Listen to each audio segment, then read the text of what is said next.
수업 시간에 제가 이러거든요. 50 초반에 대개 다 쫓겨나잖아요. 그러면 이화대학을 상대로 고소를 해라. 대학이 직무유기를 한 거니까. 우리나라 대학들은 첫 직장 얻어주는 것만 대학의 책임이라고 생각하는 거죠. 교수님께서는 각 나라의 세계 최고의 대학에서 학생이기도 했고 교수이기도 했습니다. 결정적인 차이점 두 개만 얘기해라. 그러면 하나는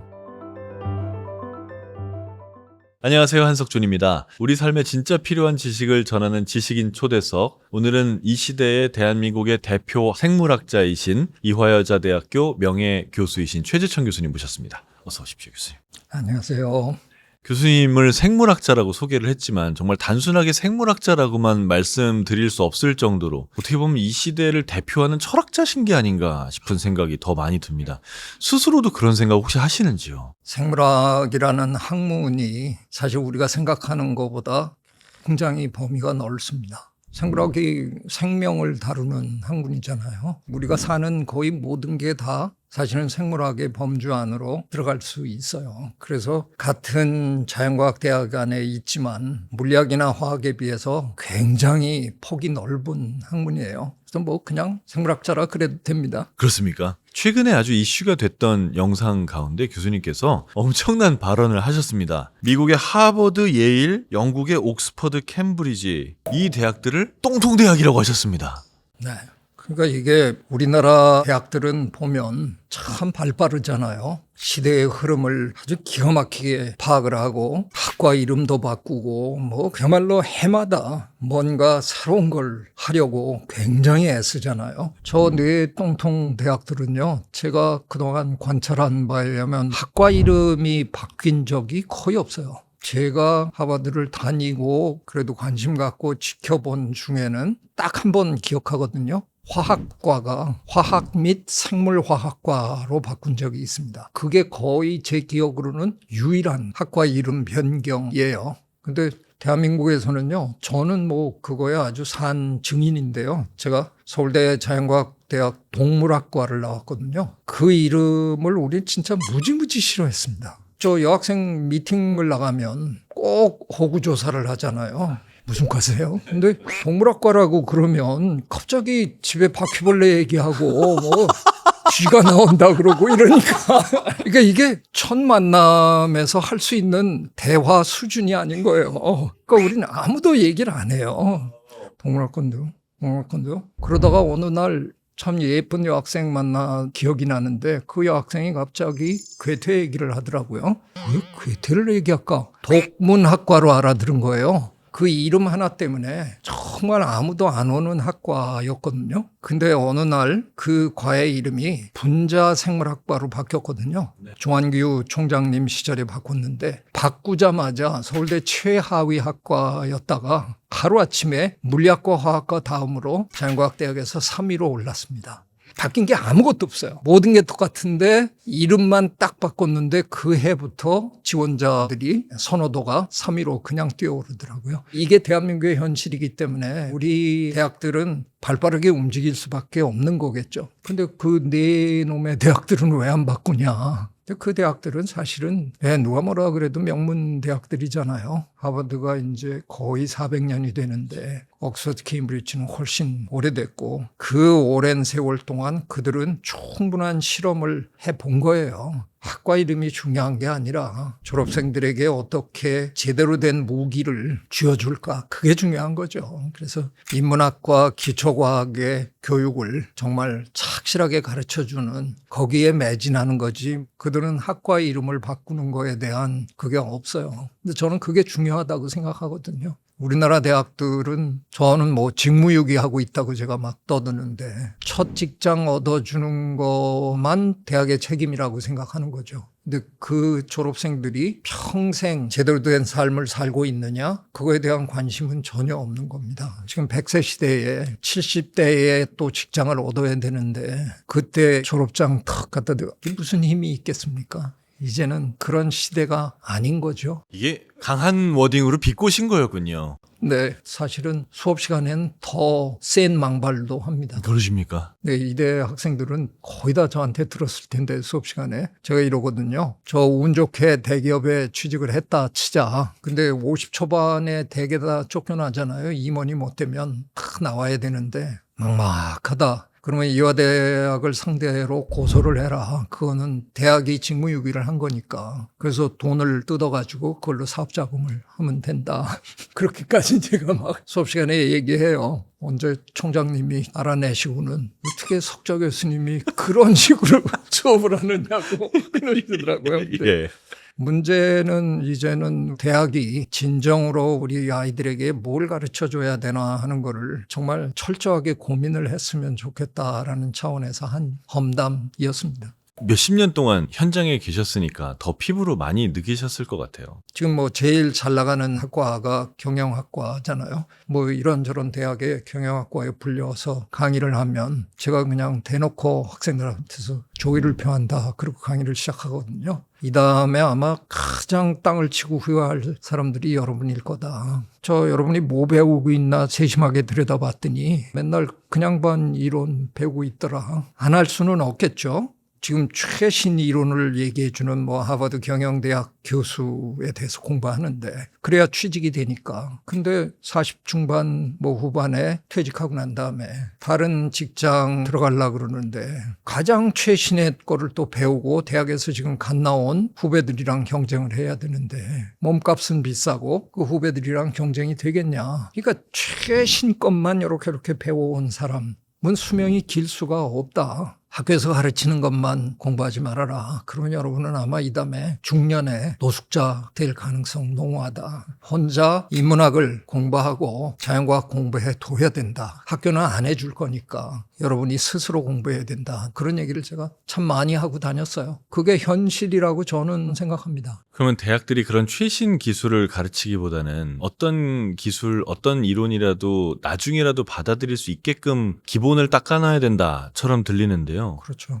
저는 그래서 그런 얘기를 종종 했는데요. 어차피 교육열이 높은 이 나라에서는 모두가 다 죽기 전에 대학을 한 7번쯤은 다녔으면 좋겠다. 그런 얘기를 참 많이 했거든요. 학문의 이 발전 속도가 지금 굉장히 빠르니까 경영학의 대가였던 피터 드러커 선생님이 그런 얘기를 하셨거든요. 지식의 반감기가 줄어들고 있다. 그 옛날 우리 아버지들은 대학 때 적당히 배우신 거 가지고 그냥 평생 우려 먹고 사셨을 거 아니에요. 근데 지금은 왜 10년 전에 배운 지식이 지금 통하는 때가 아니잖아요. 그런 상황에서 드러커 선생님이 계속 배우고 또 써먹고 또 배우고 또 써먹고 해야 된다라는 말씀 하셨거든요. 저는 그게 굉장한 해안이었다고 생각해요. 우리나라 같으면 워낙 배움에 대한 기대감 큰 나라니까 그냥 대학을 수시로 다니면 어떨까. 그래서 죽기 전에 이렇게 세보니까 아유 내가 학사학위를 7개나 했네. 다른 나라 사람들한테는 그게 참 이상하더라도 대한민국 사람한테는 그게 지극히 정상적인 거면 좋겠다. 그러면 우리나라는 절대로 망하지 않는 막강한 나라로 살아남을 거다. 그런 얘기를 제가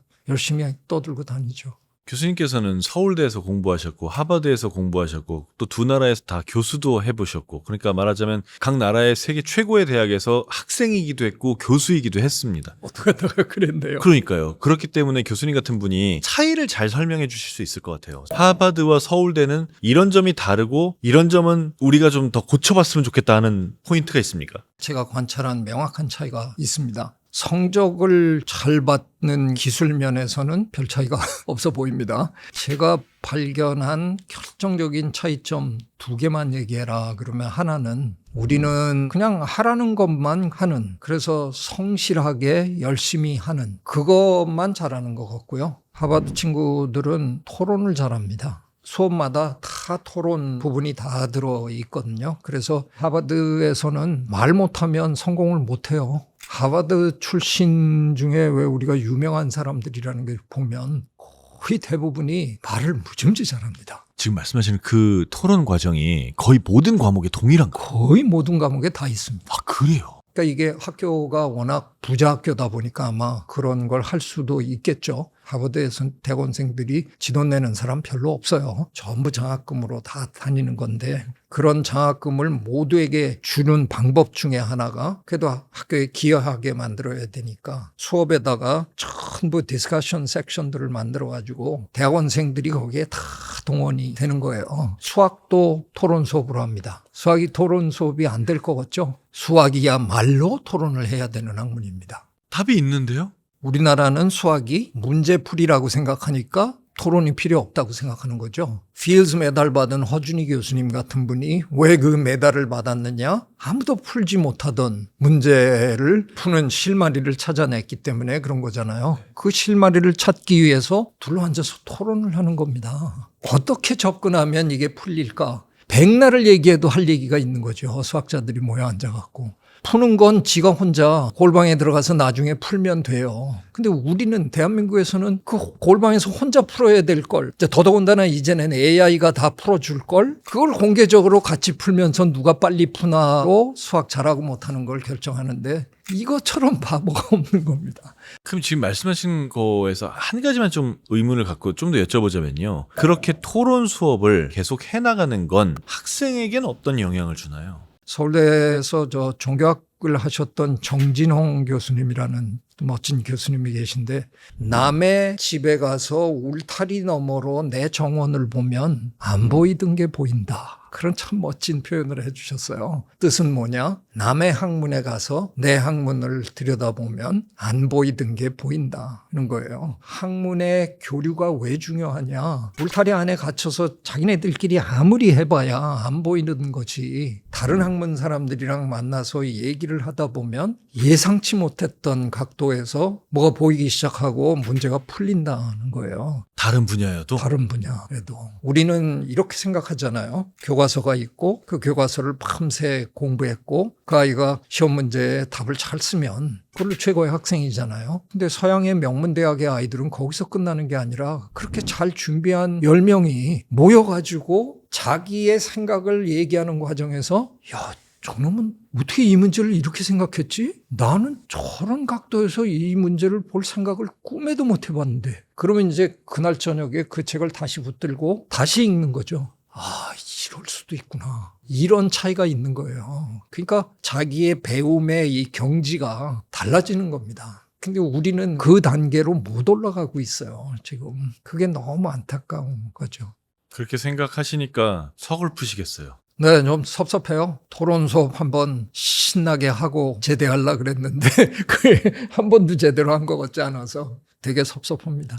지금이라도 하시면요. 제가 최근에 낸 책 중에 숙론이라는 책이 있는데요. 토론이 그 토자가 한자로 두들길 토더라고요. 저도 뒤늦게 알았는데 토론하라 그러면 서로 두들겨 패기만 하고 있나 보다 싶어서 진행자도 그렇게 부추겨야 그게 진행을 잘한 걸로 평가를 받잖아요. 그건 말이 안 되죠. 우리도 이제 제대로 된 디스커션을 할 수 있으면 좋겠다. 그래서 제가 숙론이라는 단어를 택했습니다. 토론보다 좀 더 바람직한 방향으로 말을 만드셨군요. 네, 깊게 생각하면서 서로 얘기해보자. 그럼 심사숙고할 때 그 숙자입니까? 맞습니다. 성숙할 때 그 숙자. 그래서 저는 그 책에서 전국에 이런 숙론의 모임이 좀 많이 만들어지고 그런 진행자들이 많이 나타나면 그러면 우리도 바뀔 수 있다. 그런 얘기를 이제 거기서 했어요. 그런 게 가능할 것 같아서 제가 지금 퇴임하고 숙론의 장을 제대로 한번 펴볼까 지금 기획을 좀 하고 있습니다. 너무 좋습니다. 제가 진행하러 가겠습니다. 네, 그럼요.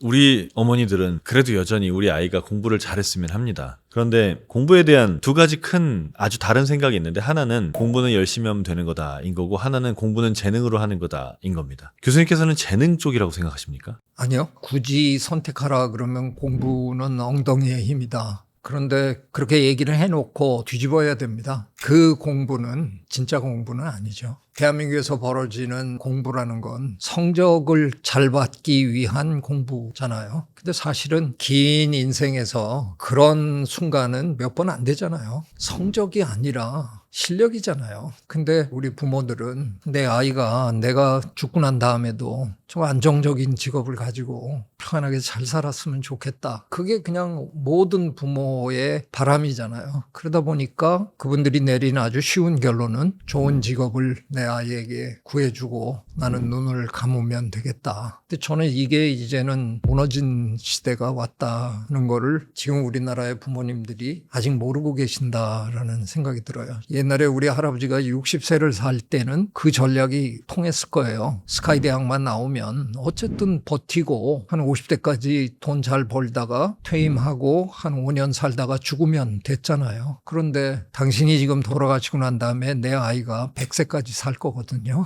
그러면 우리 아이들은 미래학자들의 예측에 의하면 직업을 한 5번, 6번 바꾼답니다. 최소한. 그러니까 이제 똥통대학 얘기로 되돌아가는데요. 왜 그 똥통대학들이 열심히 인문학과 기초과학을 가르치려고 노력하느냐? 이건 끝까지 써먹는 기술이거든요. 어떤 상황이 와도 가장 기본을 이루는 거기 때문에 AI가 다 해주는 시대가 오면 챗GPT한테, 제미나이한테 어떤 기가 막힌 질문을 던지느냐, 그래서 답을 잘 찾아갖고 하는 사람이 지금 세상 살기에 가장 적합한 사람이잖아요. 그럴 때 필요한 게 인문학이잖아요.